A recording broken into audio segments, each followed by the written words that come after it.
Are we ready? Yep. My apologies for the late start. I would call to order the February 28th meeting of the Administrative Appeals Board of the City of Palm Springs. I would ask the clerk to call the roll. Board Member Parker, Here. Vice Chair Panessa, Here. Chair Sinclair, Here, 3 members present. our first item today is the acceptance of the agenda. The board can discuss and may then amend the order of the agenda, but cannot add or subtract from that. I would like to entertain a motion and a second for acceptance of the agenda. And move to accept. I second. Is there discussion? All those in favor signify by saying aye. I have to call. Oh, you call us, sorry. Forgot. Vice Chair Panessa, Aye. Board Member Parker, Aye. and Chair Sinclair, Aye. passes 3-0. Next on the agenda is public comment. This is a time set aside for members of the public to address the board on items of general interest within the subject matter jurisdiction of the board. 3 minutes will be assigned to each speaker. Although the board values your comments pursuant to the Brown Act, the board generally cannot take any action on the board on items not listed in the agenda. Testimony for the hearings will be taken only at the time of the hearing.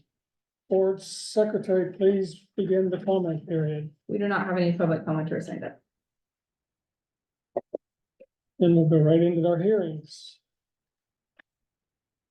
First hearing is the appeal of the administrative decision that Alva Glass is permanently ineligible to operate a vacation rental in the city of Palm Springs, and the administrative fine of $10,000 for operating an unregistered vacation rental property located at 4020 Mission Peak, Palm Springs, California.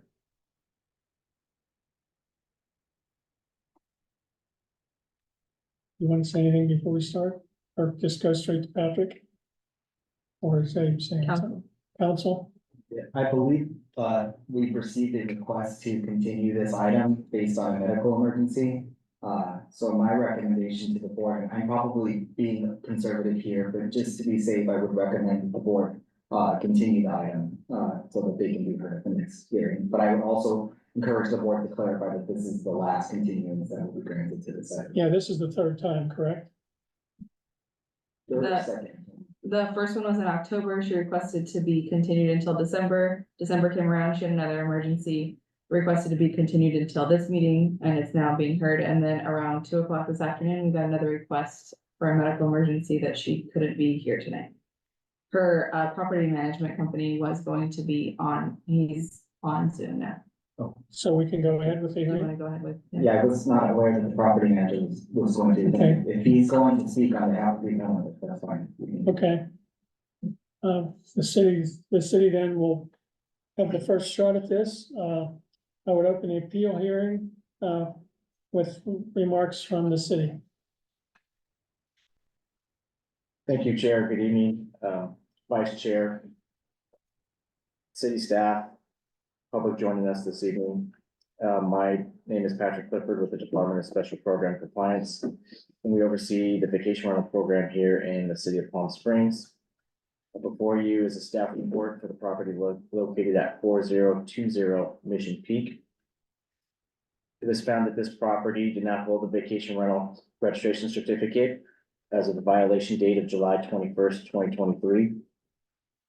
Staff and code compliance investigated the property and the elements that led to the violation and the issuance of the citation are listed in the staff report. Additionally, you'll notice that this citation references an amount of $10,000, which is usually a penalty for a second or third violation. With that being in the staff report, I did want to add a little bit in more information. Citation AB 0552, which is the citation that is in front of you to be appealed this evening, is the third administrative citation issued in the amount of $10,000 to Alva Glass for the property located at 4020 Mission Peak. 2 citations were previously issued to Alva Glass for the same property, and those details are included in the staff report on page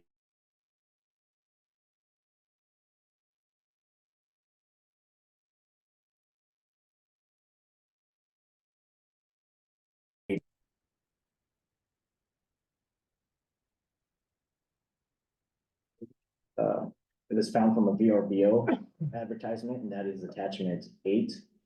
A second violation was found on March 20th, 2023. And that was citation AB 0499, and that's attachment 7.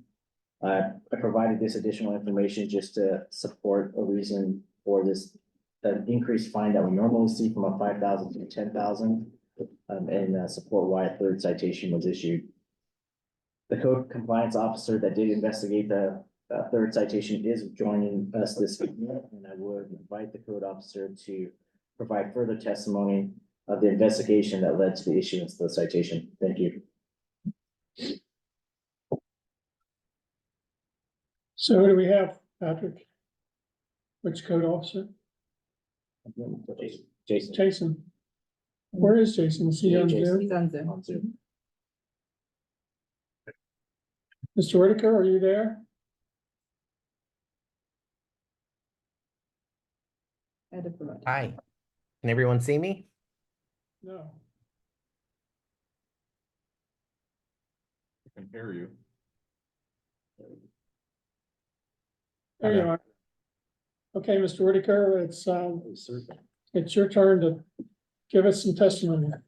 Sure. Hi. So good evening, Chair, Vice Chair, members of the board, my fellow city staff, and members of the public present for this evening's hearing. My name is Jason Whitaker, and I'm a code compliance officer for the city of Palm Springs.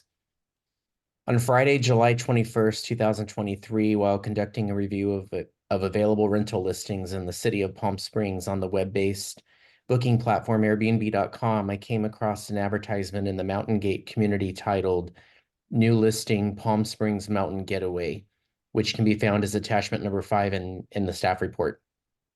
While reviewing the advertisement, it stated that the 3-bedroom home was being offered for up to 8 guests, with the booking calendar set at a 3-night minimum.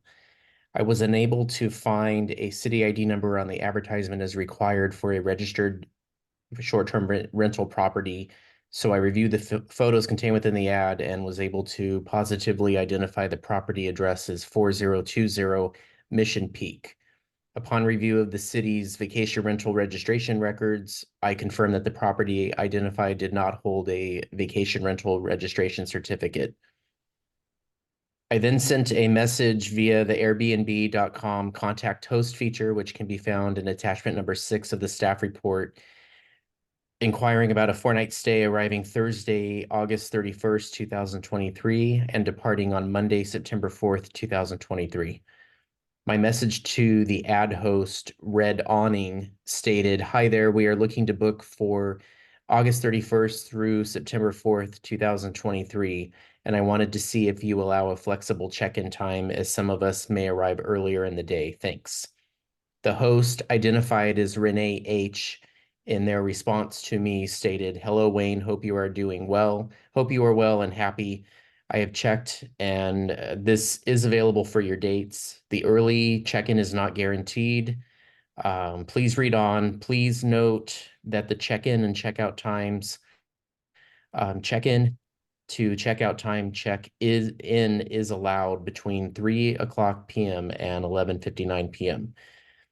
Checkout time is 11 a.m. We can typically accommodate requests for early check-ins or late checkouts, but we can only confirm such requests 48 hours before the date requested. The reason is we potentially have other guests coming in or leaving the same day, and cleaners typically need around 5 hours. Hope this helps. Have a great day. Gratefully, Renee H." I then responded to the host stating, "Okay, great. Thanks for the response. Are the requested dates still open?" In which I received a follow-up response from Renee stating, "At the moment, they sure are." During my investigation, I also discovered that this property had previously been found in violation of operating without a vacation rental registration certificate, and the property owner was subsequently issued administrative citation AB 0370 on February 24th of 2022 by Code Compliance Officer Dustin Wade, and administrative citation number AB 0499 on March 20th of 2023 by Code Compliance Officer Jacob Gonzalez. In both cases, there was strong evidence to support the fact that the property was being rented short-term, as indicated by guest reviews that mentioned weekend stays, as well as an invitation to book a short-term stay at this property by the host, Perron Glass, sent to Code Officer Gonzalez. This documentation can be found in attachment number 7 of the staff report. Specifically in attachment number 7, pages 49 through 50, you will find 3 guest reviews, all from February of 2022. Specifically on page 49, guest reviewer Sandra indicated, quote, "We are a group of friends on a Palm Springs getaway weekend, and we were likely the first to rent this property," unquote. Our office was also able to capture an additional guest review on the appellant's Airbnb account, which can be found under attachment number 7, page 60 of the staff report. The guest reviewer, Kelly, indicated in her review, quote, we made a last minute booking and stayed there for 3 nights. Additionally, on pages 52 through 55 of attachment 7, you will find an invitation to book was sent to Code Officer Gonzalez for a short-term stay of 5 nights by the host, Perron Glass. This seemingly contradicts the appellant's written statement, which can be found in attachment number 3, page 14 of the staff report, in which they stated in section number 3, quote, "We are diligent about following local regulations, but this was a technical error. No actual booking or guest stays under the 30-day minimum stay took place, and this is a first offense that has occurred," unquote. Also, as you can see by the additional materials that were submitted for this evening's hearings, all 3 citations that were issued to the appellant are still outstanding, meaning they have not been paid. As a result of my findings contained within the advertisement, the unique response to my inquiry, as well as the host's confirmation that a 4-night stay was available, and previous violations with this property that found it to be operating as a short-term vacation rental, I found that this property located at 4020 Mission Peak was in violation of PSMC 5.25.040A, operating a vacation rental without a vacation rental registration certificate, and it issued administrative citation AB 0552 for a 3rd violation to the property owner on title Alva Glass. So that will conclude my testimony. I'm available to answer any questions that you may have. Thank you, Mr. Whitaker. You're Mr. welcome. Clifford, do you have anything to add? Nothing further, Chair, thank you. Do we have questions for Mr. Whitaker or for Mr. Clifford? Mr. Panessa? So, 3 citations. Jason, is it my understanding that those 3 citations were for operating without a permit? Correct. Thank you. You're welcome. Mr. Parker? And this, just to follow up to that, this was issued to the same person, right? In other words, the home is owned by the same person for all 3 offenses? That's correct. Okay, thank you. Anything else? No. I have nothing. At this time, then we can open the hearing to allow for the appellant or his designee to speak for up to 10 minutes. Any members of the public who would desire to speak in this appeal hearing shall have up to 3 minutes to speak. If any member of the public testifies the appellant will then have an opportunity to rebut for an additional 2 minutes. Will the appellant please state your name for the record, and you can begin your time. I never did the Oh, that's, pardon? the testimony that they're under oath. Oh, yeah, okay. And Mr. Nelson, I do need to advise that if you desire to testify under this appeal hearing under laws of perjury, if you choose to speak, you hereby accept and acknowledge that your testimony shall be the truth, the whole truth, and nothing but the truth. Go ahead. We can't hear you. You need to unmute.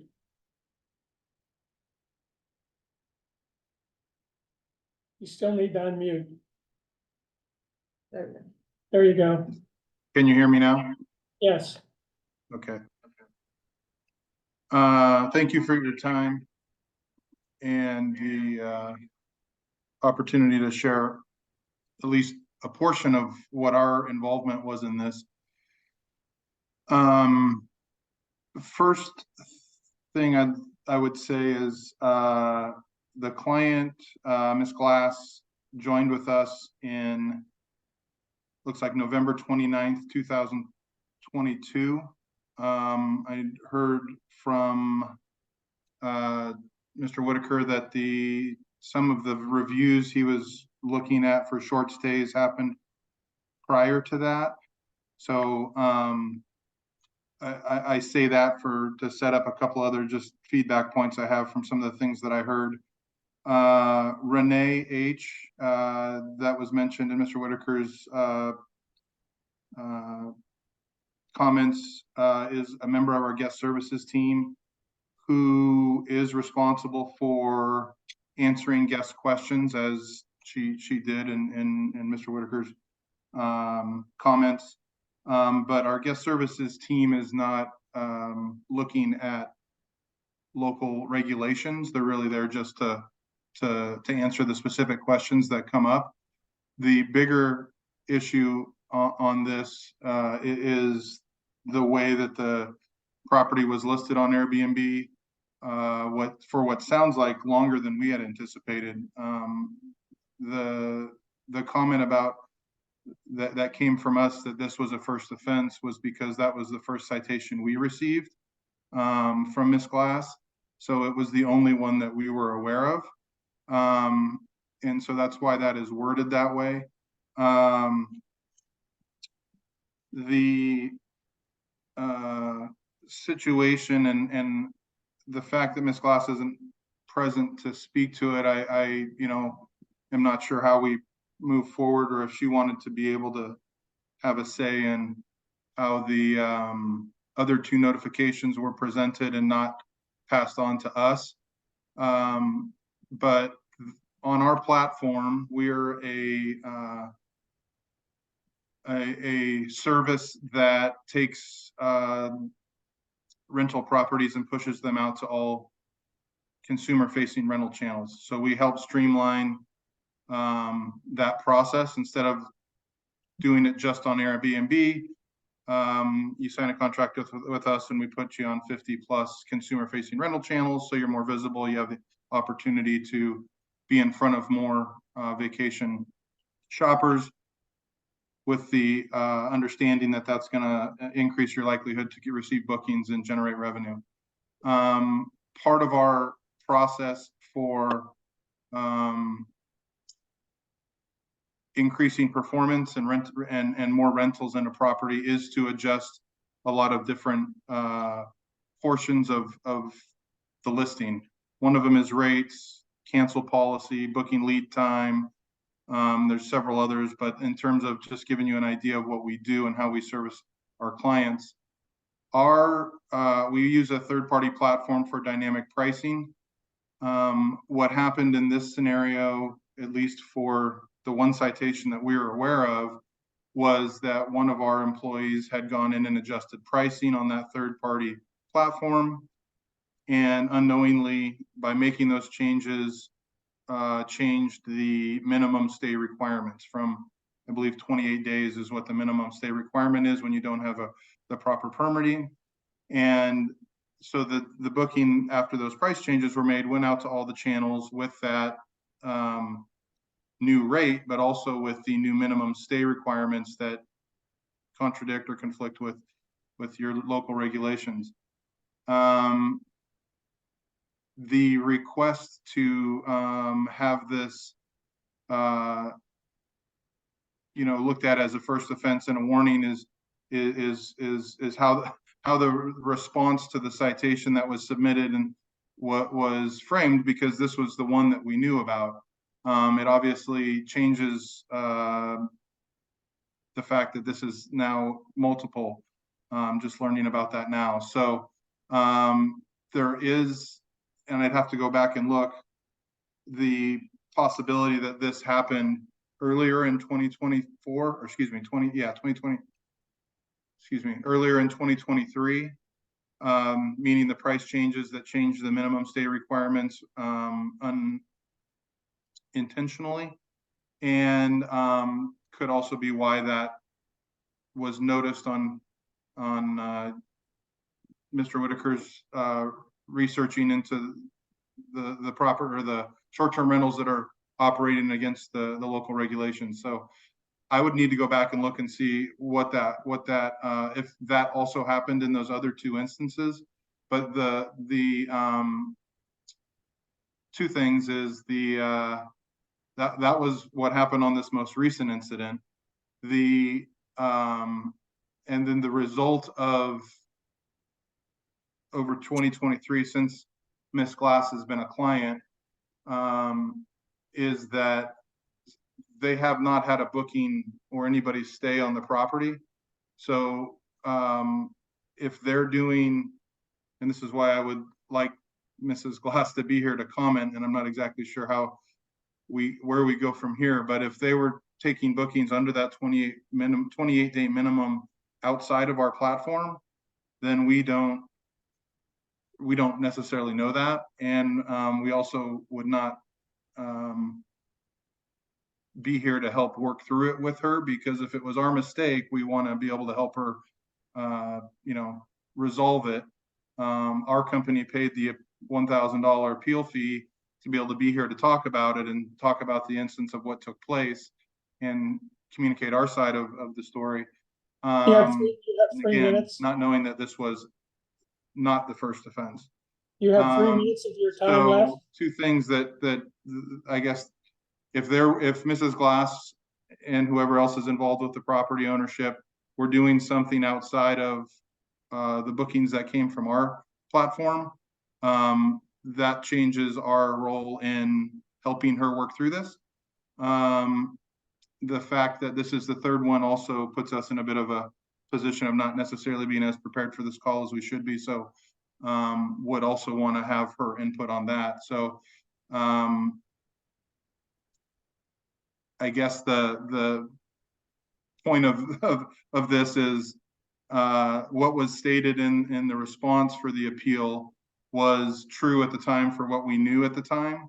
And I guess the question is, based on Ms. Glass not being here and based on us understanding now that this is the third offense, how does that, how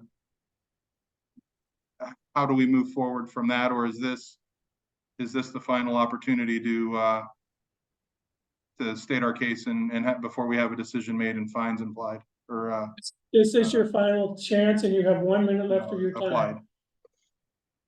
I don't think you heard you. Are you not hearing me?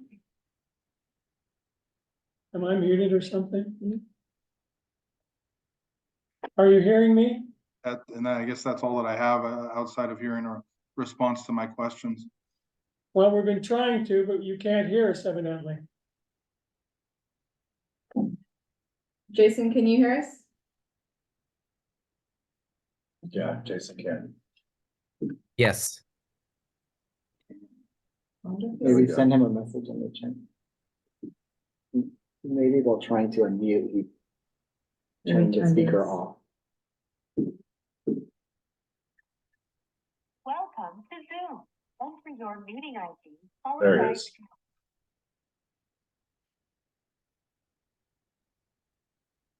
You have not entered any numbers. Please re-enter your meeting ID followed by pound.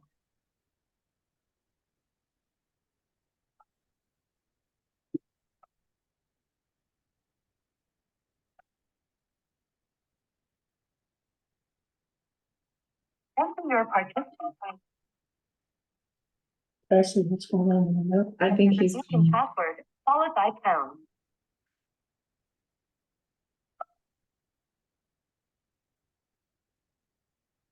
You have joined the meeting as an attendee and will be muted throughout the meeting.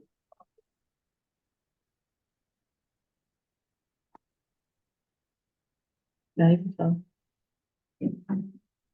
This Hi, is guys, your, I apologize. I lost my audio. I couldn't hear your responses. the response is that this is your last opportunity. And we're at the point where we have questions now from the board to you. Mr. Vanessa, you have questions? I do. You have under 20? Under 20 questions? Yes. So it's Jason, correct? The appellant is Dan. The property manager is Dan. Dan. So your company's managing this property? Star 6. I'm sorry, can you repeat the question? Yeah, so your company is managing this property for Ms. Glass. Is that correct? Now you're muted. You need We to unmute. manage the booking performance. So we don't do anything physical with the property. We take the listing, put it on all the consumer facing booking channels, and manage the bookings that come in through those channels. So you had stated in your testimony that the cause of this was the way the property was set up on Airbnb. I guess my question is, who in your company is responsible for making sure that the ad that was set up on Airbnb is in compliance with the city's rules?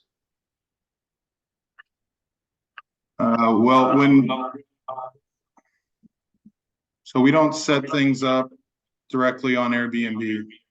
We set things up in our own platform that gets pushed out to Airbnb, VRBO, Expedia, Booking.com, Google Travel, like there's 50 plus sites that it goes to. When we set up an account, we set it up with two scenarios. With the desired minimum stay date that the host would want, if they're properly permitted, and to whatever the local regulations are, if they're not properly permitted.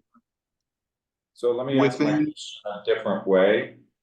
Who in your company is responsible for setting it up on your platform so that property is in compliance with the city's rules?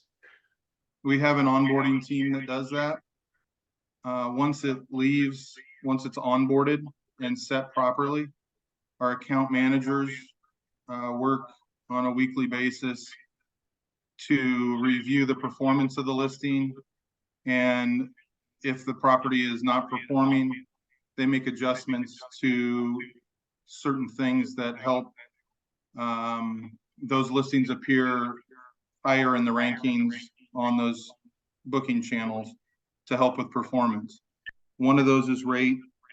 One of those is cancel policy.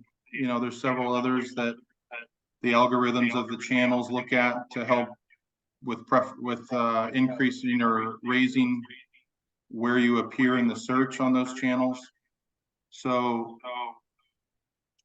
it falls across a couple of different departments, but is also a constantly changing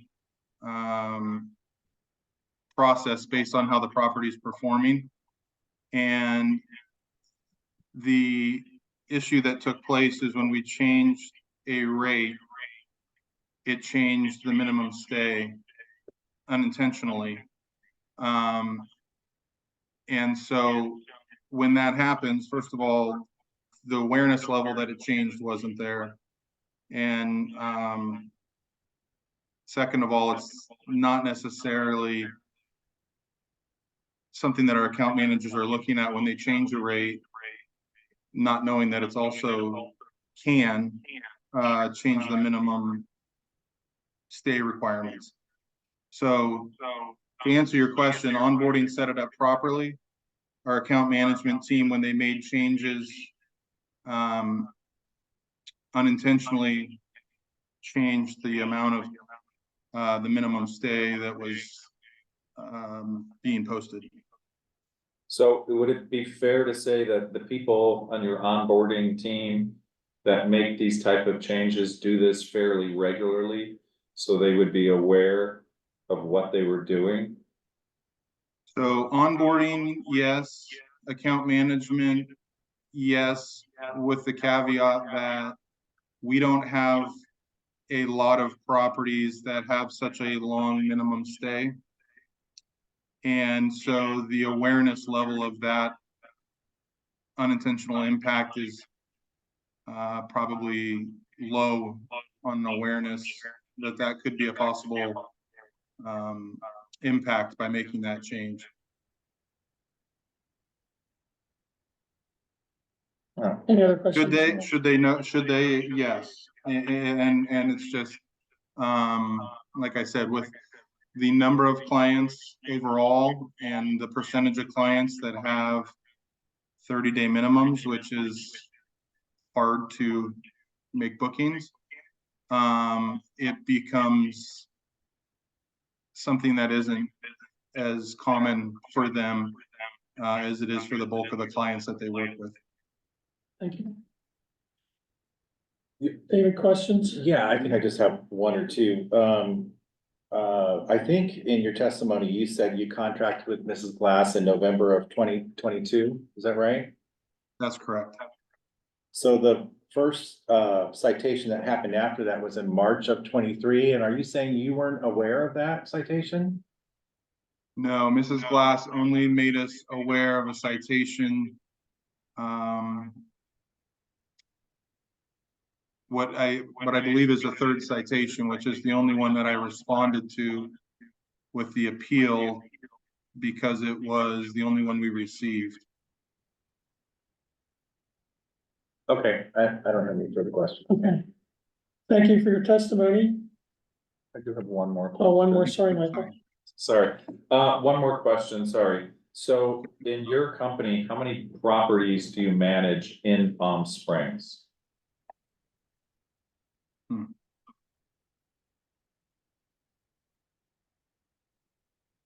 I couldn't answer that without doing a little bit of digging.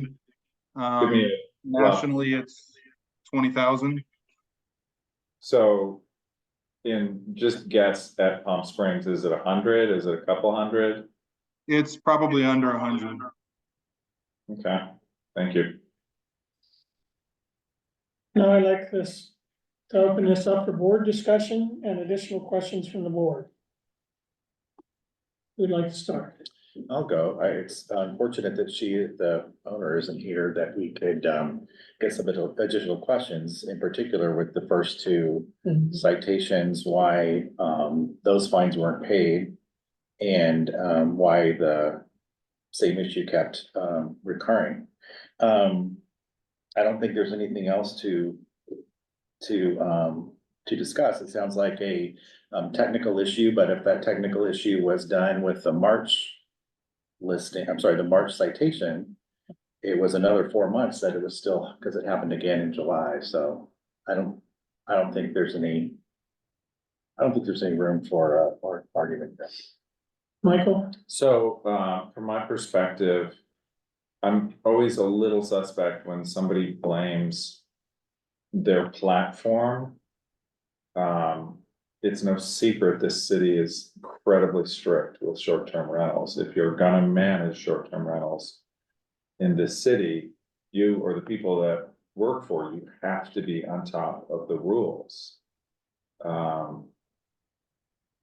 And to say that the people that answer questions from potential guests are not on top of them, I think that's a problem with the structure of that management company. And they put this owner at risk.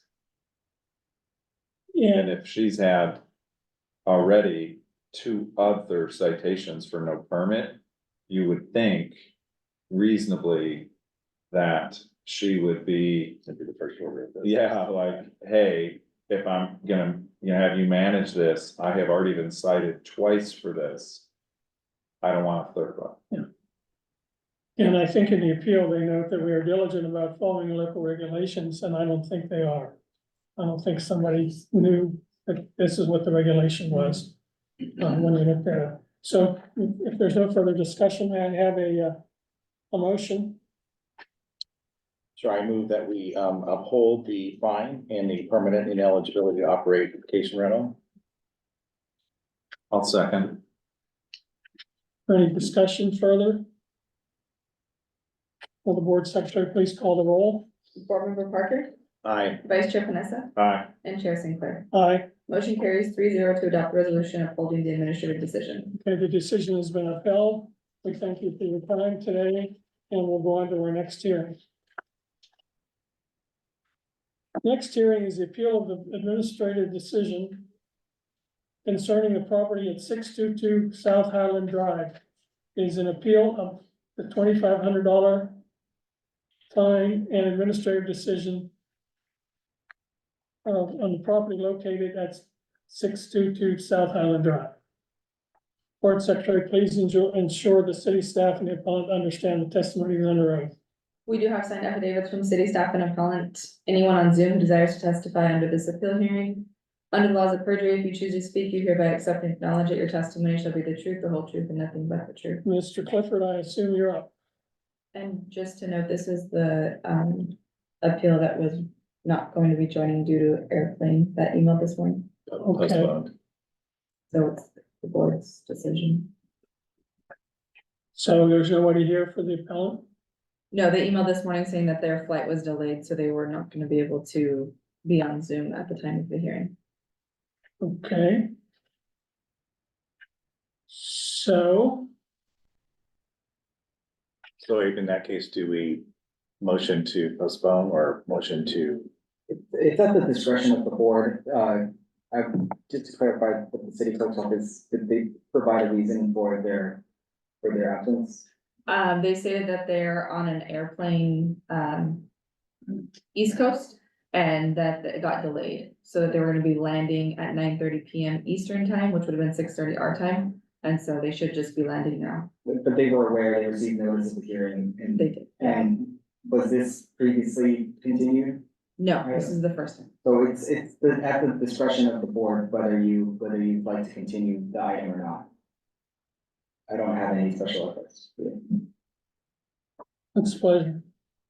Sure, I move that we continue it. Okay.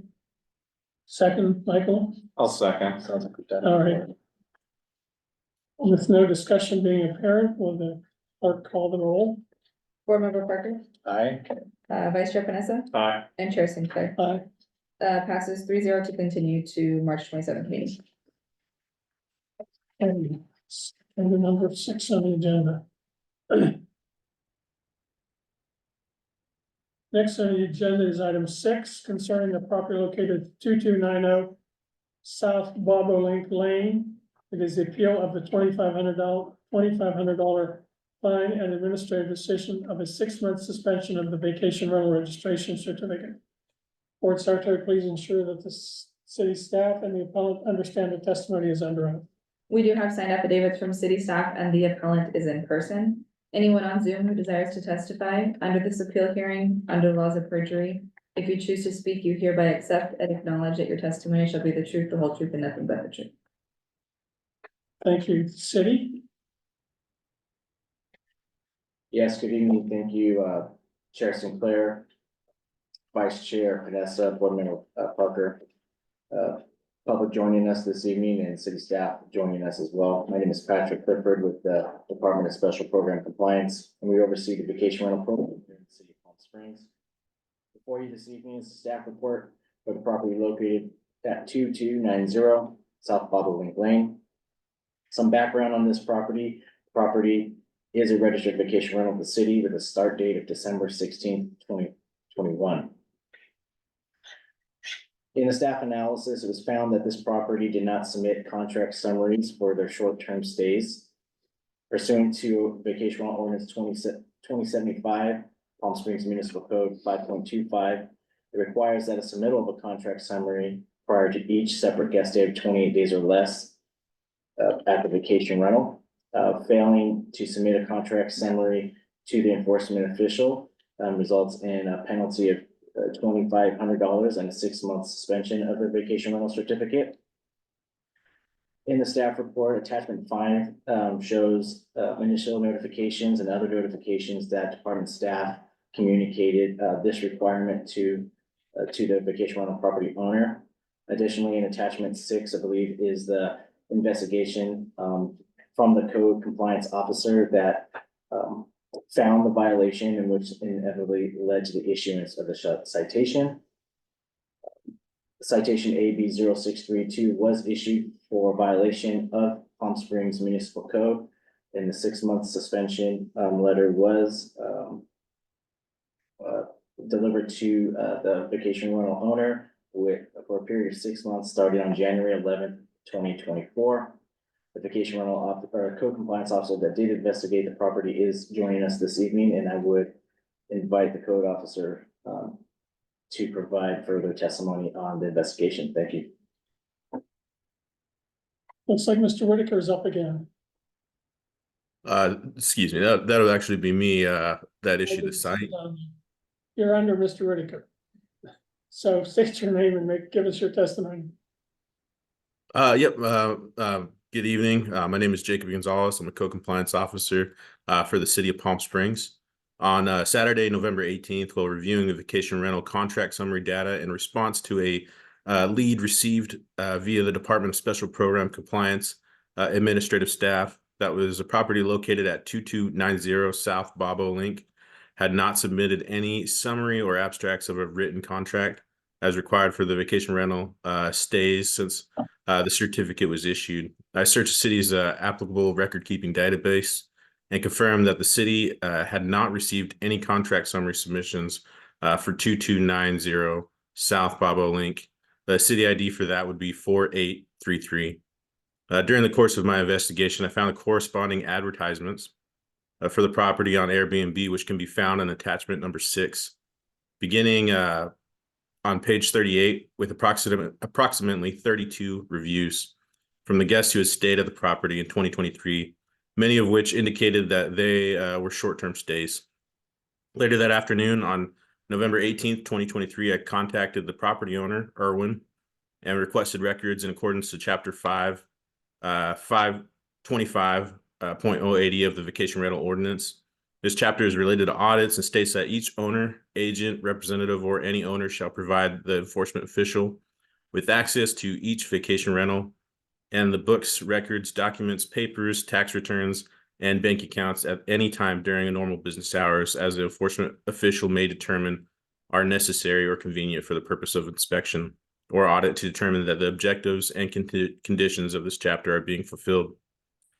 Knowing that there were no recorded contract summary submissions, I requested copies of signed and completed City of Palm Springs vacation rental statements of rules and regulation forms for all guest stays and vacation rental bookings from January 23 to November 23. It is important to note that the completing of these statements of rules regulations is a separate requirement in addition to and not in lieu of submitting contract summaries, and is generally done at the check-in process between the property owner or their agent for the guest. Copies of this form are only provided to the city if requested. In this case, they were requested so that we could determine the property's utilization as a vacation rental and ensure compliance with the limits of contracts for vacation rental use. A deadline of 5 p.m. on November 25th, 2023 was established to have the requested records submitted. Additionally, I followed up on a phone call and with an email to the property owner confirming my request and the established submission deadline. That can be seen in attachment number 6 on page 36.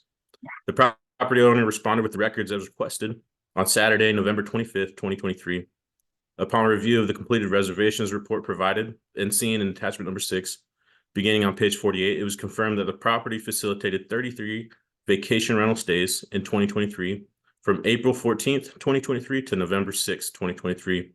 And after reviewing the findings in my investigation, it was determined that Irwin Lee was in violation of Palm Springs Municipal Code 5.25.070H for facilitating at least 33 vacation rental stays between April 23 to November 2023 and failed to submit a contract summary prior to their guests taking occupancy in each case. As a result, I drafted a notice of violation and citation to the vacation rental owner, which was sent via certified mail to the address on file.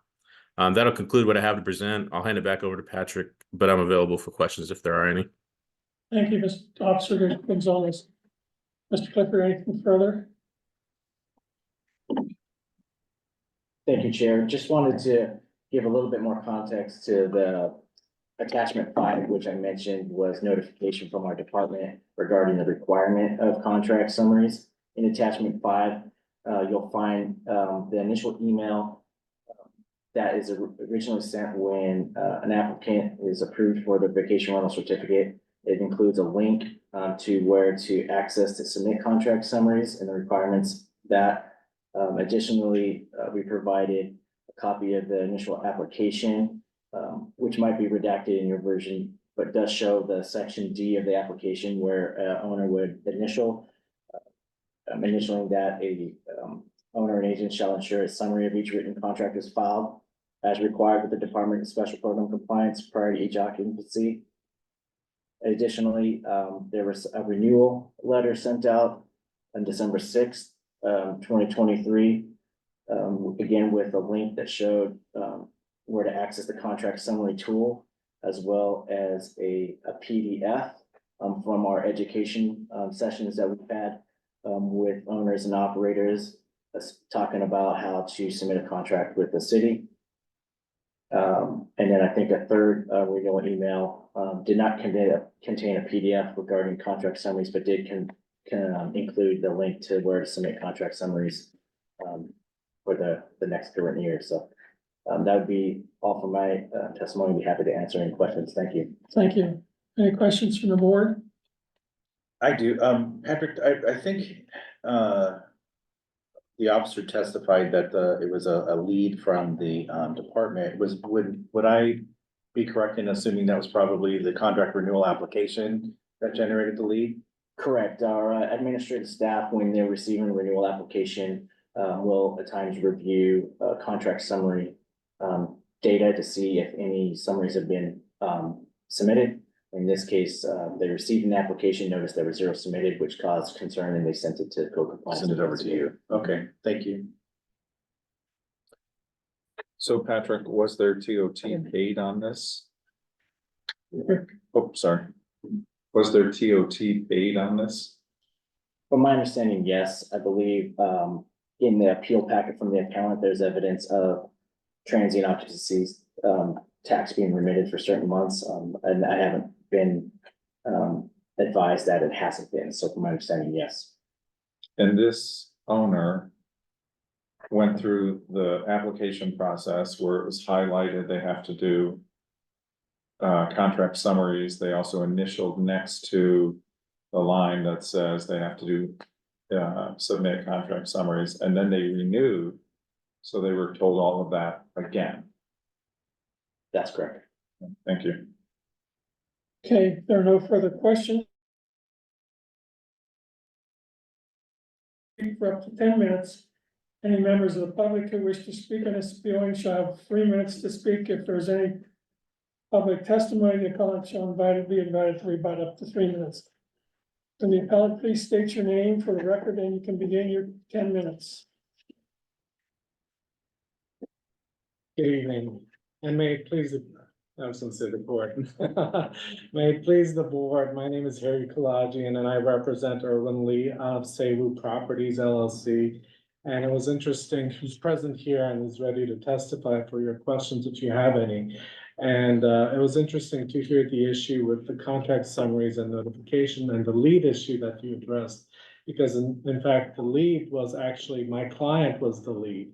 It wasn't as though there was some sort of active concealment where somebody, because when you use the word lead, it implies some sort of concealment. And that wasn't the case. It was my client asking the city during his renewal process what he can do to be code compliant. And as far as concealment issues, which is what you somewhat addressed, and I have brought an additional packet here for the board's approval, and I will submit that for your consideration here for admission. And I would recommend, or I would refer you to the exhibit 2 within this packet, which indicates that yes. If you have documents to submit, we'll have to have copies for everybody. Is this the information that you submitted prior to Yes. the hearing? Yes. Oh, So then they we have have this it. information already. So, well, if you care to look at this because you were addressing this issue, my client has paid every month, not on a yearly basis, but for every month that he has occupancy, he pays his TOT taxes. It's not as though he is concealing anything. He wants to do the right thing. He is actively managing it for himself. And so there's not this issue of active concealment. And I would just implore the board, when reviewing this rule about the contract summaries, there's this implication of reasonableness. My client is is not concealing anything here. He's trying to do the right thing. He's the one who alerted the permit board how he could make this right. And in fact, he was the lead that prompted this inquiry for him to get cited. He accepts responsibility for this.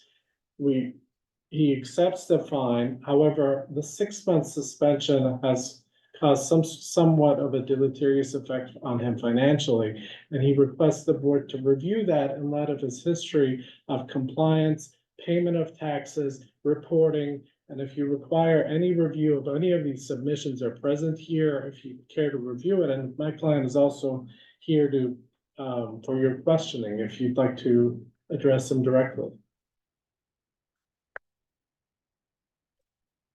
I would first tell you that under the ordinance, and we have in the past been admonished by city council, we are not allowed to bifurcate the penalty or take the penalty away from the suspension. So it's a strict liability ordinance, and so that's the way the ordinance works. We've had many cases like this.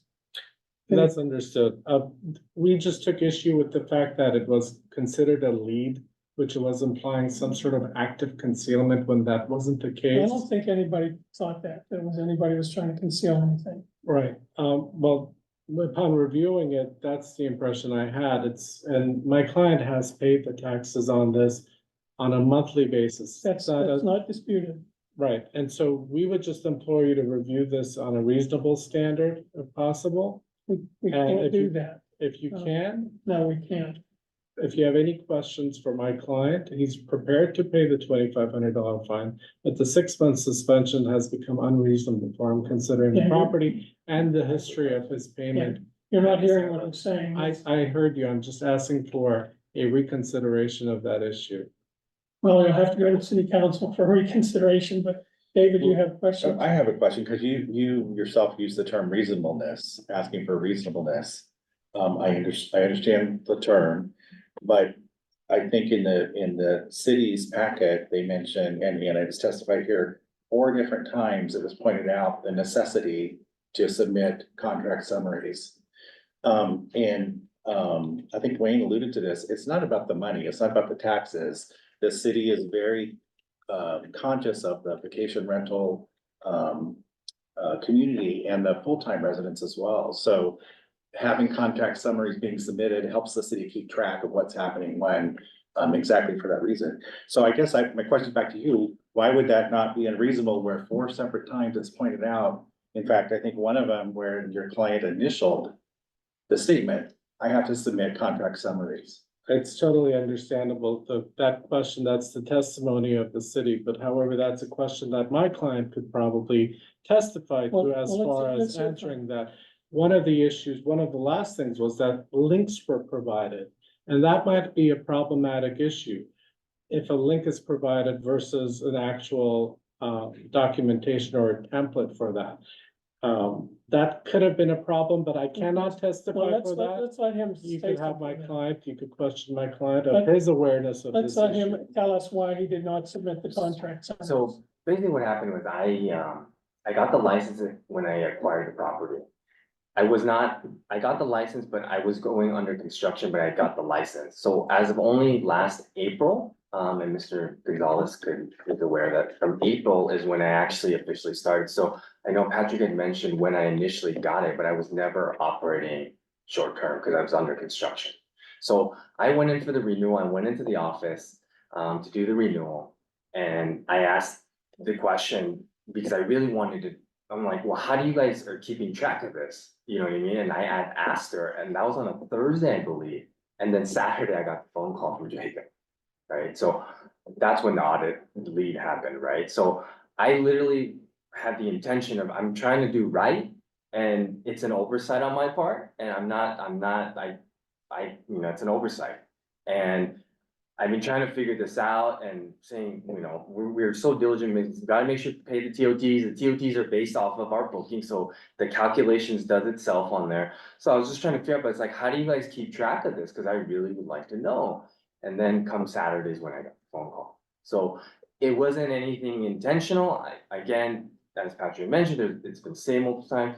That's a complete just mistake on my side of it. but the intention was not to do wrong at all, and I asked that question, otherwise I wouldn't have asked that question at my renewal at the office. I asked her as in, I need help, I'm trying to figure this out, and here I am today. Yeah, and I think you heard earlier that the process of going through the renewal. Yeah.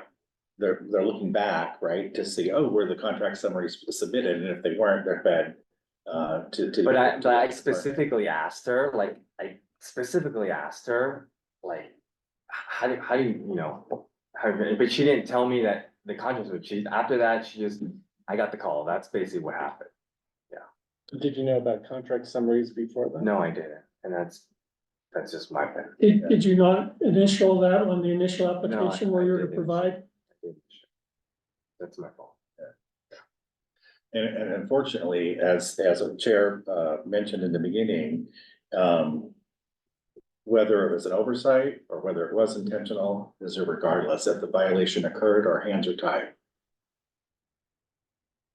Mr. Perness, any other questions? So the other, I guess, thing I would say is if we seem to be kind of dancing around whether the reason we're here is because when you did your renewal, you asked that question, and then just a couple of days later, from our experience, or I'll speak only for myself, my experience on this board, when you're paying TOT without contract summaries, those two departments, finance and compliance, are in communication, and they would have caught it there. We many times had people before us appealing for this very same reason. And the way the city has caught it is because they were paying the TOT and not turning in the contract summaries. The contract summaries are a very important part of the city's ordinance. And that's why the fine and the suspension are so harsh. The city takes this stuff very, very seriously. Unfortunately, you're finding out. Any other questions? No. You have 1 minute left in your testimony. If you have anything else. I believe, I wasn't quite sure if your question meant that the TOT information gets transferred to the other department, and that's how it's caught. Not always. I'm not saying that's how it's always caught, but what I'm saying is it is not, in my opinion, not accurate to assume that this was caught because of his question when he renewed.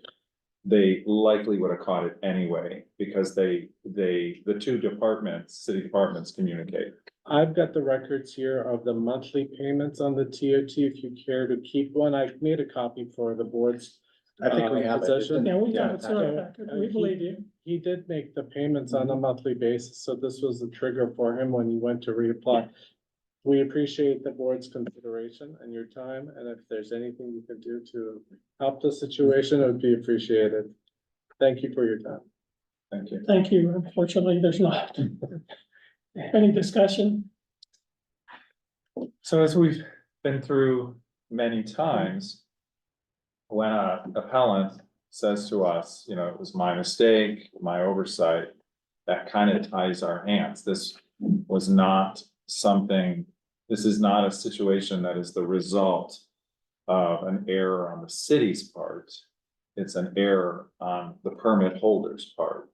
When the city time and time again reminds permit holders about contract summaries. It's the only way the city has of knowing how many times a property is rented. And there are limits on that. And that is one of the purposes, in my opinion, of that ordinance, is to keep that under control.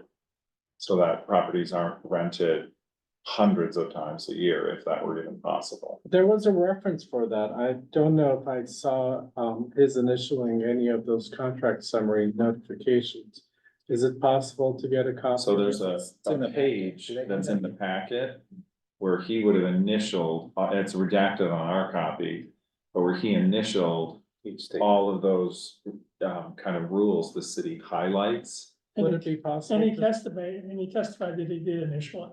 He mentioned he knew about one, but you mentioned that he was notified 4 times. Mhm. And I When was he wondering, got his first permit application, it's highlighted when the inspection was done of the property.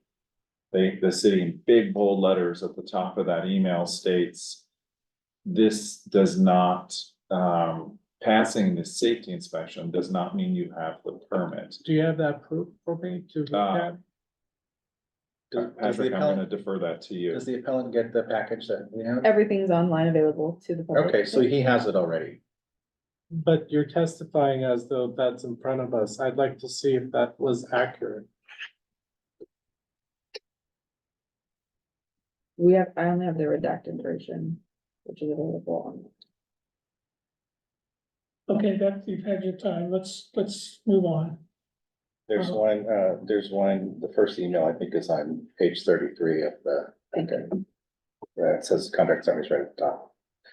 I just, for my clarification, because I didn't see that in my packet. Yeah, okay, you're finished with your testimony and the appellant's testimony. We moved on to board discussion. All right.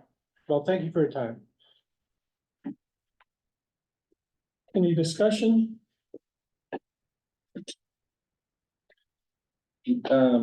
No, I think we've sort of summed it up already. I mean, it's unfortunate. This was an oversight. I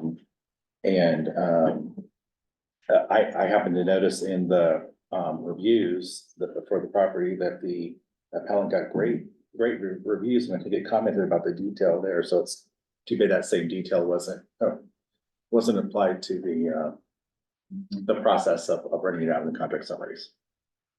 Nothing else. Well, I think we've been down, we've had so many cases like this. Yeah. Where it's highlighted time and time again that contract summaries are required. We've seen it in our packets. It's a different color, it's a bigger font. Fact that people kind of gloss over that, puts them in this position. We have a motion? Okay, your turn. I would move to uphold the fine and the 6-month suspension. I'll second. Further discussion? Madam Clerk, would you read? Vice Chair Panessa, Aye. Board Member Parker, Aye. Chair Sinclair, Aye. motion carries 3-0 to adopt resolution upholding the administrative decision. Okay, we've got one more. Are we ready to move on? Next is item 7, concerning the property at 810 El Paso, East Paseo, El Mirador. It's an appeal of a $5,000 fine administrative decision that Brian Beard is permanently ineligible to operate a vacation rental in the city of Palm Springs. Board Secretary, please ensure the city staff and appellant understand their testimony is under oath. We do have signed affidavits from city staff. And the appellant's also in person. Anyone on Zoom who desires to testify under this appeal hearing, under the laws of perjury, if you choose to speak, you hereby accept and acknowledge that your testimony shall be the truth, the whole truth, and nothing but the truth. You may begin. Okay. Mr. Clifford? Yes, good evening. Thank you. Chair Sinclair, Vice Chair Panessa, Board Member Parker. Appellants joining us this evening as well, public and city staff as well. My name is Patrick Clifford with the Department of Special Program Compliance, and we oversee the vacation rental program here in the city of Palm Springs. Before you this evening is a staff report for the property located at 810 East Paseo El Mirador. It was found that this property was operating as a vacation rental without a vacation rental certificate from a violation found on January 5th, 2024. The elements that led to the issuance of the citation are included in the staff report. Additionally, Code Officer Whitaker, who investigated the property is on the call with us this evening to provide further testimony on what led to the issuance of the citation. And I'd like to invite the Code Officer to further testify. Thank you. Officer Whitaker, would you please begin your testimony? Yes. So good evening, Chair, Vice Chair, members of the board, or is there just one member? Sorry, I can't see. My name is Jason Whitaker. I'm a code compliance officer with the city of Palm Springs. On Thursday, January 4th, 2024, while conducting a review of available rental listings on the web-based booking platform Airbnb.com, I discovered an advertisement in the El Mirador neighborhood of Palm Springs titled Movie Colony Spanish, which can be found in attachment number 5 of the staff report. While reviewing the advertisement, it stated that the 3-bedroom home was being offered for up to 8 guests with a minimum 5-night stay per the booking calendar. I was unable to find a city ID number on the advertisement as required for a registered vacation rental property. So I reviewed the photos contained within the ad, and I was able to positively identify the property address as 810 East Paseo El Mirador. Upon review of the city's vacation rental registration records, I confirmed that the property identified did not hold a vacation rental registration certificate. I then sent a message on the evening of January 4th, 2024 via the Airbnb.com contact host feature, which can be found in attachment number 6 of the staff report, inquiring about a short-term stay initially for 7 nights, arriving Friday, March 8th, 2024, and departing on Friday, March 15th, 2024. My message stated, "Hi, Brian, we are looking to book for a week in March. I didn't see any mention in the listing whether the pool or spa are heated. If they are, do you charge an extra fee for it? Thank you." I received a response on January 5th, 2024 from the host, Brian, who stated, "Hi, Wayne, house is on the market, so I'm hesitant to accept as we need to sell. Thanks for your interest. If it was a longer stay like the month, then yes. Best, Brian." Once I received this message, I responded with the following, "Gotcha. The longest I think we could stay would be 2 to 3 weeks max, as the kids are back in school the 1st of April. Are you okay with a 3-week booking?" To which the host, Brian, responded with, quote, "Actually, I think a 3-week booking could work. What days are you thinking?" I responded to the host, Brian, with the dates of March 7th through March 28th of 2024. Once I supplied those dates, the host, Brian, responded, "Okay, I can do that for $18,000. Half paid up front. Regarding pool, spa, it's $50 per day for spa, extra $100 per day for the pool." I then sent a response to Brian indicating that I would check with the rest of my group to determine their preference for the pool and spa heat.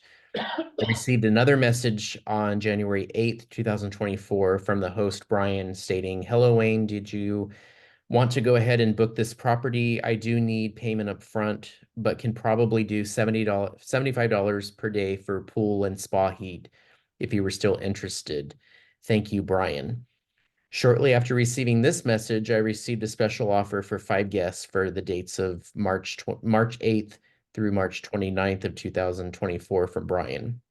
I received 2 additional messages from Brian, one for the date, one on January 10th of 2024, which stated, "Hello, Wayne, you still there? Want to nail this down for you so I know what I am doing for February. If I rent to you in March, then I can rent for February, but if you are not interested, I'm going to keep trying to sell and the market seems to be picking up. Please let me know when you can. Much appreciated, Brian." I received one final message from Brian on January 11th of 2024 in which he stated, "So are you interested in those dates still? It's just 3 weeks, makes more sense. Would love to have you enjoy this property. That's probably the best month in the desert."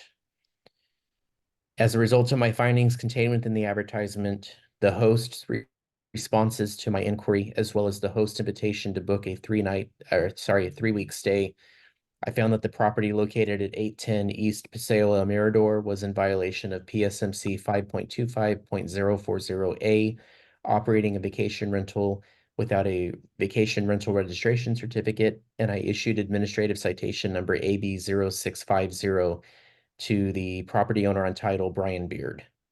So that will conclude my testimony, and I am available for any questions you may have. Thank you, Officer. Any questions from the board? Yes, I do. Jason, this one came about just from you perusing and seeing the ad, was that right? Yes. Did the appellant actually send you an invitation to book? I know I saw the email exchanges, but was there actually, what I've seen before in the packets is that actual Airbnb invite? It shows up as what's called a special invitation or a special offer, I should say. So it's similar to what an invitation to book is. You would have to click accept offer, and then it takes you to, you know, a page where a landing page where you would make a payment. Is that is what you're, I'm sorry, is what you're talking about in the packet, do we know, or is that the request to book on page 39?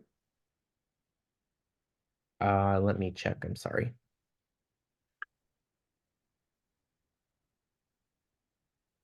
Unless someone, maybe Patrick can answer if he's got the, As you see on, page I don't have the 43. packet in front of me, sorry. 43? Page 43, it looks like there was a communication where, on the chat platform, it says Brian sent you a special offer for 5 guests on March 8th. Oh, I got it. I see it. I see it. I got it. Thank you. I apologize, I didn't. Yep. No, no worries. Thank you. I was in, I just didn't see it in time. And then I'm just curious, when the appellant came back and said, no, I really need to rent it for a month, I'm just wondering why you just didn't drop it there and move on. I'm just curious. Sure. How So, did you?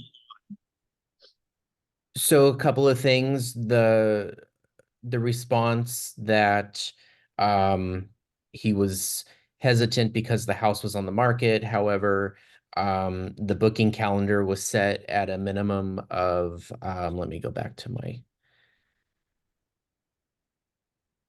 there was a minimum night stay of under 28 nights, 5-night minimum on the booking calendar. So just kind of conversing back and forth. Sometimes if you give them an offer that's a little more enticing, then they'll accept that.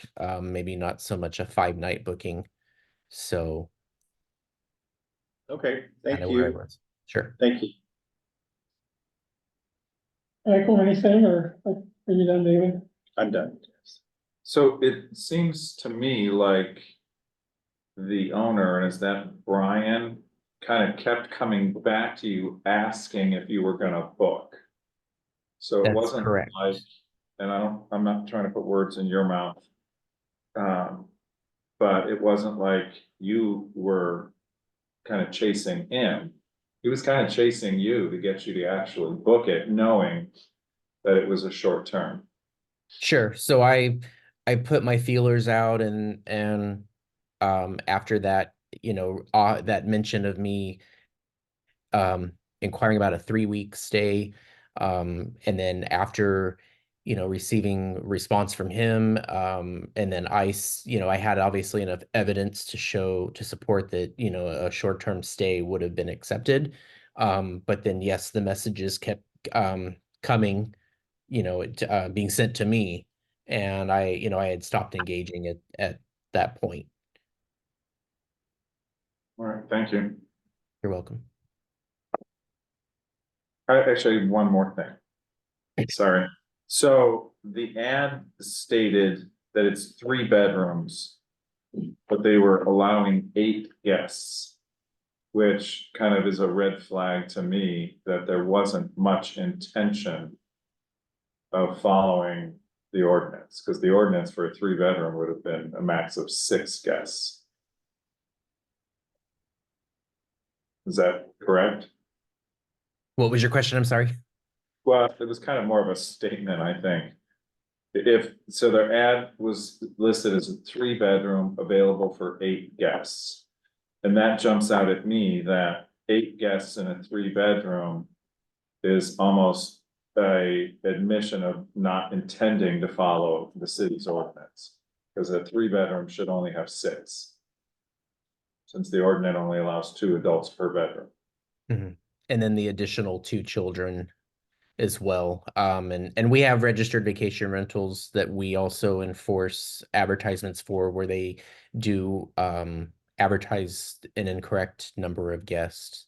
So it's not something that really stood out to me in a sense, but I get what you're saying. Yes. All right, thank you. Either you or Patrick, on page 33 and item 7, it indicates under the host profile that there are 16 reviews and 7 years of hosting. Are those reviews available anywhere, or do we have any other knowledge of rentals? And was TOT paid? From what I see on page 33, it says no reviews, 0 reviews. I didn't. Right by his picture on page 34. It's actually on page 34. Sorry, I think 30. that's for other properties. I would- Same post. Yeah, I would think that would be for another property, not specific to this advertisement. All right, thanks for correcting me. Any other questions? This time I would like to open the appeal hearing. The appellant is invited to speak for up to 10 minutes. Any members of the public who desire to speak on the hearing shall have up to 3 minutes, and if there's any rebuttal, the appellant will be invited to provide an additional 2 minutes. Please state your name for the record and you can begin. Brian Beard. Thank you guys, thank you folks for your time, for listening, so I guess just a couple points just in listening to this, I'd like to address. One was this gentleman right here asking why at the time that a 30-day, or when I originally responded to his ad, which on Airbnb, he's asking me if I would like to rent, which that in and of itself, I sort of have a problem with, but we can go back to that. I said I would like to rent it for 30 days. The property is on the market. That was always my intent. You suggested, why would you continue to ask him? And I totally agree with that. It just seemed like the offers kept coming, so it was a little strange that they were continuing to be offered. And then I think you asked, now I forget what the point was, but the overall idea here is that the property has been on the market. It was on the market last year. I changed it at the beginning in January, I guess to short term with an intent to get a junior permit.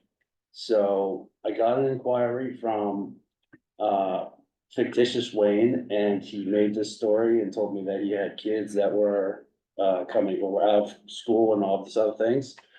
I tried to get him to agree to a month. He did not do that. And then once a 3-week offer was on the table, there was an option to send him that offer, which I did.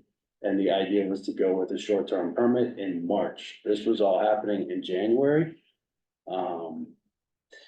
You know, the real estate market last year was very difficult, so I was deciding whether or not I wanted to rent it or sell it, but I did ultimately sell the property. And one other thing, there was never, ever any rentals done at this property. Just sitting here listening to the other folks, they had rentals, and it sounded like they were going against the city's policies. I've never rented this house, and to get a solicitation or to get a fine the next day with that text in a letter, with that text that was from Airbnb was just like baffling. Is that it? I guess, unless there's any questions. I mean, I was solicited on that platform to sort of get set up to make it look like I was trying to advertise for a short term. You know, I'm not sure what kind of laws there are with entrapment, but that sure sounds like that, so. So Michael? if I can address your point, Sure. we have been down this path probably 100 times. The way the ordinance is written is that advertising, the city considers advertising the same as operating. Whether you agree with that or not, that's the way the city council wrote the ordinance. So putting it on Airbnb for less than 28 nights, you are operating a short-term rental without a permit. And you don't have to agree with it. Well, That's the way they wrote the regulations. sure. As I said, there was never any rentals, accepted or activated at this property. It's never been rented. So I'm not sure. I mean, that's pretty cut and dry. I would think that there would have needed to be a rental at one point in order to facilitate a citation or something like that, just like the other 3 previous people that I heard. There was never been any rentals here. And I guess what I'm And by the way, the reviews were also, as you guys stated, for a different property, different time. There are no reviews for this property because it was never rented. what I'm looking for is you're talking was in the packet we have, is the beginning of the ad. And it stated, if I remember correctly, that this was set up with a 5-day minimum. It was originally set up with the 28th day, which was my response to Mr. Whitaker. I would like to just rent it for 28 days. This was happening at the beginning of the year, January 4th. We changed it because, as I said, my intent was to go short-term permit. Page 33. And then To short-term, select days, minimum stay 5 nights. So I guess my point is still the same. If you set it up on Airbnb with a 5-day minimum, from the city's perspective. Even though you never rented it, the city's perspective is that you were operating a short-term rental without a permit. sure, we wanted to go junior permit. That was the idea at the beginning of the year. Okay, let's get a junior permit. I didn't want to pay the $600 application fee or do the paperwork unless I had a real location. So that's what I was doing. And I understand that, but the ad means you were operating. But there was no rental. Doesn't matter, Doesn't but matter. the ordinance I says, mean, the ad, sure, is set up because we're gonna go junior permit. Sure, But that was the you set intent. up the ad Right. before you had that permit. I mean, that's like giving somebody a speeding ticket before they've even left their vehicle at the driveway, like. Well, that you'd have to take up with the city council. That's the way they wrote Well, it. that logic is just, Well, you know, take that, they wrote it. So we have to follow what they wrote as the Sure. regulation. yeah, I think you're hearing him, he said, just the fact that you're on it is advertising, and the ordinance says that's rental. Advertising is the same as That's right. operating. And so, You don't have to agree with it, right. but that's the way the city council wrote it. That's their role to write it. Well, what is their role to create a person that goes on there and creates fake advertisements and creates fake fake bookings? Hey, we'd like to book this, when it's really, they have no intention whatsoever. So that's why, I can't speak for the city, but they go through this process and the city requests a stay that's less than 28 nights Mm-hmm, and you accept it. mm-hmm. That, in my mind, shows intent. You were intending to rent it for a short-term period without a permit, whether it's a junior permit or a regular permit. But do you think that's legal for somebody to do that? To go That's on- not for me to decide. Maybe it's for the attorneys to decide. That really doesn't sound very legal to me. The city council has the right, they're elected to write the rules and regulations for the city. Whether, if we don't like them, that kind of is what it You can't is. really create a fake person or a profile and go on there and. So decide if we've you're had going to cases offer. before us where people had evidence that somebody else created the ad, that they didn't. But I haven't seen anything on this case that it was a fake Oh, ad. I think he's it was- talking about the It was reverse. Mr. Whitaker's ad. I mean, He's- he he's saying clearly asked, Fake person. he lured me into trying to say, here, I'm gonna give you. a And you 3 weeks," accepted it, with the intent to go to a junior permit, correct? but you didn't have the junior permit. But I was in process of getting it. And this was 3 months before. This was in January. He was looking to book in March. yeah, I don't think we wanna get into an argument with the Yeah, appellant. we're Let's- kind of going around in a Yeah, Well, I let's mean, go. sure, because there was no rentals there, guys, and the way in which it was facilitated just really seemed very underhanded. I would expect much more from the city of Palm Springs. I've been here 20 years as a realtor. I do everything above board. We are out there educating people every day. Hey, the city has strict rules. This is what you need to do.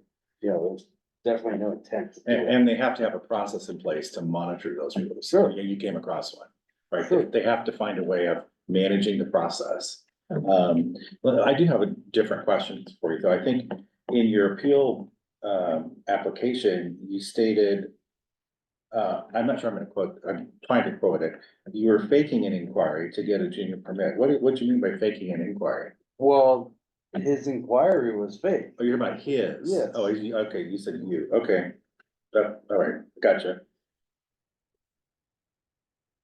I don't have. Anything else? Okay, anything more? Well, I'd also like to say, at the most, I would think that would be a warning. Or, you know, I would, especially when there was no rentals ever done. Yeah, the ordinance does not talk about warnings, and so we can't do that. And we have been through the entrapment issue up through courts, so that issue is also been settled. Anything further?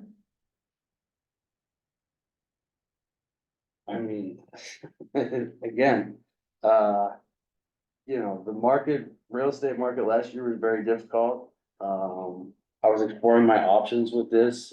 There wasn't any. There wasn't any intent to do it like underhandedly or illegally. So I would ask that if anything, there'd be a warning. I'm out here with clients every day, showing property, trying to improve values in Palm Springs, trying to pay TOT tax to the city, so. You know, Thank you for your testimony. Is there discussion on, oh, well, I guess we need a discussion and then a motion. I'm having, You were right with your first term, discussion. thank you.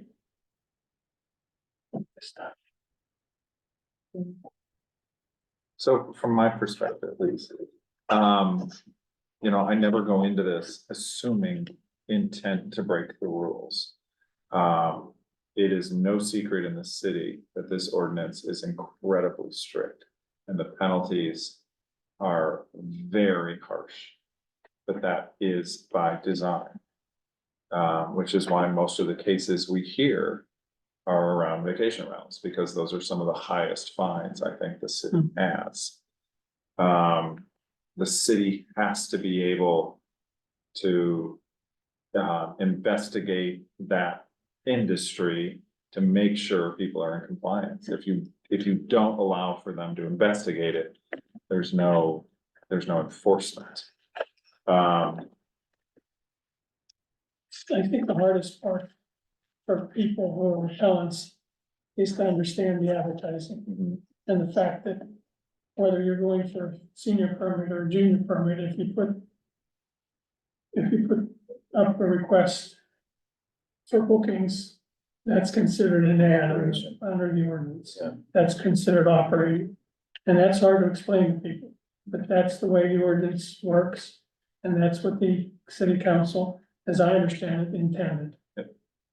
And that's, we elected them to write those ordinances, and that's the way the city council and the city attorney at the time wrote it.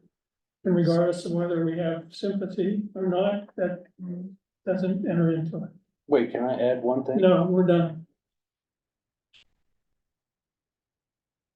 Motion, more discussion, David? I don't have any other discussion. I totally hear your points. Nothing more from me as well. Okay, we need a motion. I move that we uphold. the Is there a suspension. second? I'll second it. Madam Secretary? Board Member Parker, Aye. Vice Chair Panessa, Aye. Chair Sinclair, Aye. motion carries 3-0 to adopt the resolution upholding the administrative decision. So that concludes the hearing. And if you want to go to the city council and talk to them about this, there's some things that Talk to him about the illegal way in which it was you conducted. can certainly do that. We'll do that. Okay, do we have an update from the subcommittee in regard to draft recommendations to the city council regarding vacation rental ordinances? Probably not. Well, actually, we do. We do.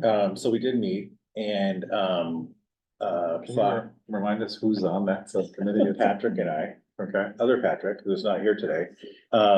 We did meet and thought, why reinvent the wheel? We thought the notes and the terms from the first go around looked fine. We were in agreement, so we would recommend that we proceed with that outline. Okay, Do you guys have that from, you've seen them? yeah, I've seen it.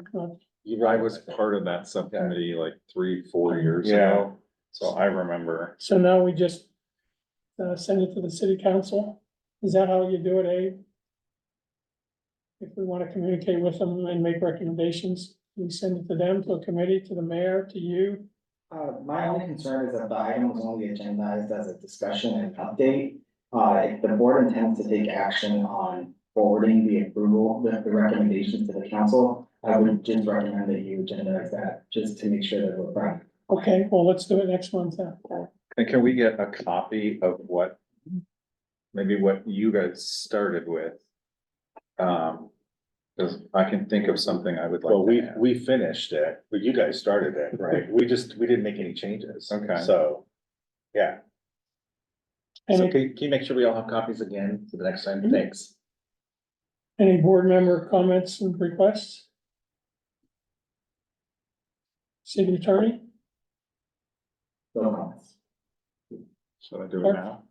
What are you all gonna do? For what? No.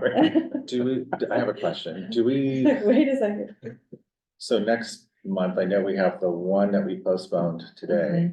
And then do we have the normal 5 or the normal 6? No, the most we do is 5, trying to keep it at 4, and I think there's, oh, I'm not here in front of me. Because I was just gonna say, if we're gonna have this discussion about, or the agenda item about pushing that forward, maybe we can do one case shy so that we don't go too late.